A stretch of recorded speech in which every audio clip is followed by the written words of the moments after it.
कामाला लागण्याचा पहिलाच दिवस हा मी तरी माझ्या आयुष्यामध्ये या ठिकाणी बघतोय. दादांना माहिती मी उशिरा उठतो, त्यामुळे दादांनी मला रात्री सांगितलं उद्याचा दिवस तस्ती घ्यावी लागेल. मी म्हटलं दादा जेव्हा गरज असते तेव्हा खांद्याला खांदा लावून मी कुठे उपस्थित असतो, नसेल तर पहाटेचा शपथविधी आठवा मीच पाठीमागे उभा होतो.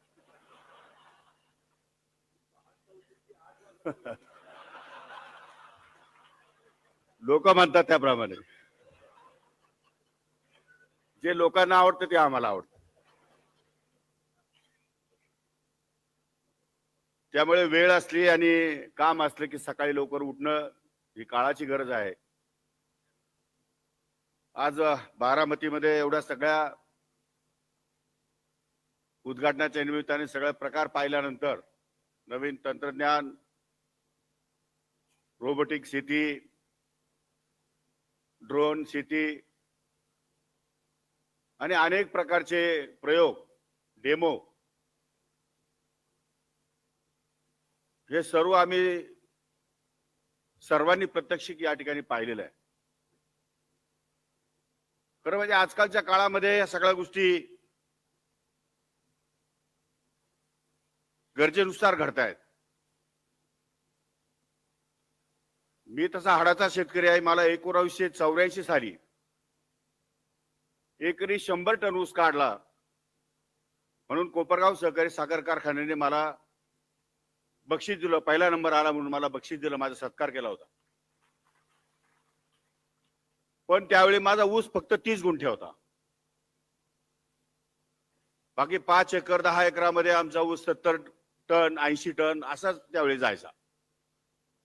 आणि मला कधी आयुष्यात आठवलं नाही की ऊसावर औषध मारावी लागली, ऊसावर प्रयत्न करावे लागले, कांद्यावर औषध मारावं लागलं, गव्हावर औषध मारावं लागलं. कुठल्याही पिकावर औषध मारण्याची त्यावेळी गरज नव्हती. फक्त एक इंड्रेल नावाचं औषध येत होतं आणि ते कपासवर या ठिकाणी मारायचे. कपाशीच्या बोंडाळीवरती ज्या माशा यायच्या त्यासाठी ते वापरलं जायचं.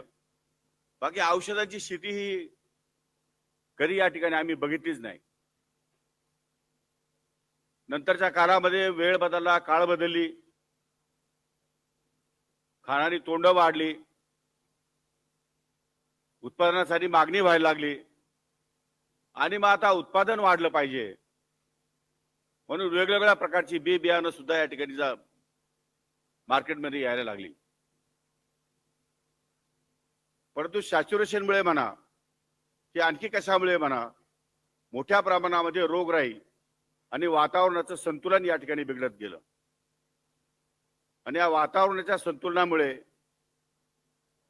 शेतकऱ्यांना आपली पिकं जगवणं आणि या रोगाला तोंड देण्यासाठी वेगवेगळ्या प्रकारची औषधं मारणं ही काळाची गरज निर्माण झाली.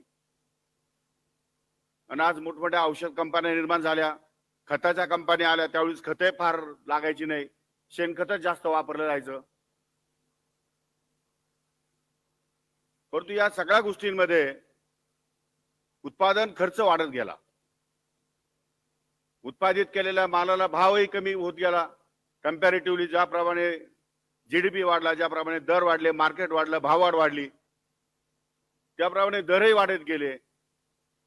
आणि मग आता काही संकट आलं, शेतकरी मेटाकुटीला जातो, कर्जबाजारी होतो. आणि या सगळ्या संकटातून बाहेर निघायचं म्हटलं तर मग नवीन तंत्रज्ञान, नवीन बी बियाणं, नवीन औषधं, नवीन खतं, शेतीला जगवण्यासाठी, शेतीतून उत्पादन काढण्यासाठी काही ना काहीतरी प्रयोग केले पाहिजे. आणि म्हणून या नवीन तंत्रज्ञानाचा या ठिकाणी जन्म झालेला आहे. त्या दृष्टिकोनातून आजच्या घडीला जर आपण या ठिकाणी बघितलं तर बारामती केव्हीके ही राज्यातली नव्हे तर देशातली नंबर 1 ची संस्था आहे.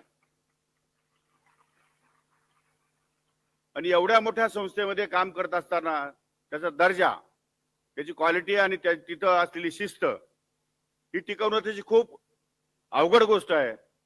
परंतु प्रोफेसर नलावडेंच्या मदतीने दादांनी अतिशय व्यवस्थितपणे व्यवस्थापन मेंटेन केलेलं आहे.